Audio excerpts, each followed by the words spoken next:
अष्टावक्र गीता सूत्र 4 9वां प्रकरण।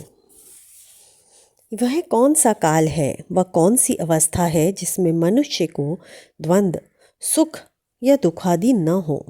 उनकी उपेक्षा कर यथाप्राय वस्तुओं में संतोष करने वाला मनुष्य सिद्धि को प्राप्त होता है। सुख दुख, जीवन मरण, लाभ हानि, संघर्ष शांति, पुरुष प्रकृति, जड़ चेतन आदि अनेक प्रकार के द्वंद्व सृष्टि में दिखाई देते हैं। अष्टावक्र कहते हैं कि यह सृष्टि द्वंद्व पर ही आधारित है।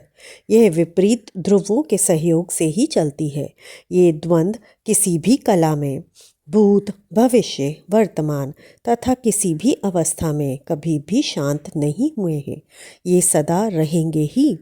ये द्वंद्व एक ही सिक्के के दो पक्षों की भांति हैं। या तो दोनों रहेंगे या दोनों हटेंगे। एक को मिटाकर दूसरे को रखना संभव नहीं है। इन द्वंद्वों का सृष्टि में अस्तित्व नहीं है, बल्कि मनुष्य की वासना, तृष्णा, स्वार्थ आदि के कारण वह सृष्टि का अच्छे बुरे में भेद करता है। वह बुरे को हटाकर अच्छा लाना चाहता है, इसलिए संघर्ष, अशांति, लोभ, मोह आदि अनेक बुराइयों का आरंभ होता है। अच्छा बुरे के कंधों पर खड़ा है। यदि बुरा ना हो तो अच्छों का भी अस्तित्व मिट जाएगा। मरीजों के कारण ही तो डॉक्टरों का अस्तित्व है।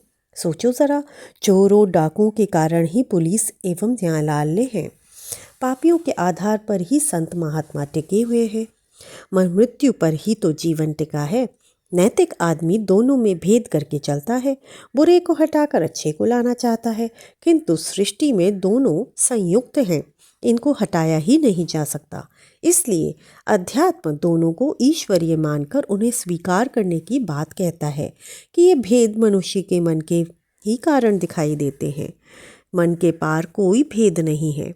सभी भेद समाप्त होकर एकत्व का अनुभव होने लगता है। यही ज्ञान है। जब तक भेद दिखाई दे तब तक अज्ञान। इसीलिए अष्टावक्र कहते हैं कि इनकी उपेक्षा कर यथाप्राय वस्तुओं में संतोष करने वाला ही आत्मसिद्धि को प्राप्त होता है। उसी को आत्मज्ञान होता है। सृष्टि में भेद दृष्टि रखने वाले ज्ञान के अधिकारी नहीं हैं। बुद्ध ने भी उपेक्षा शब्द का ही प्रयोग किया है। तंत्र कहता है सब कुछ ईश्वरीय समझकर स्वीकार कर लेना है। भक्त कहता है अच्छा बुरा दुख सुख सब उसी का है, वही देता है, अतः हमें उसकी आज्ञा समझकर स्वीकार करना है। भाषाएं भिन्न भिन्न हैं, किंतु अर्थ एक ही है कि द्वंद्व को स्वीकार करना ही मुक्ति का मार्ग है। इसी के साथ इतिश्री 9वें प्रकरण का सूत्र 4। कल फिर मिलते हैं एक नए सूत्र के साथ। तब तक के लिए आज्ञा।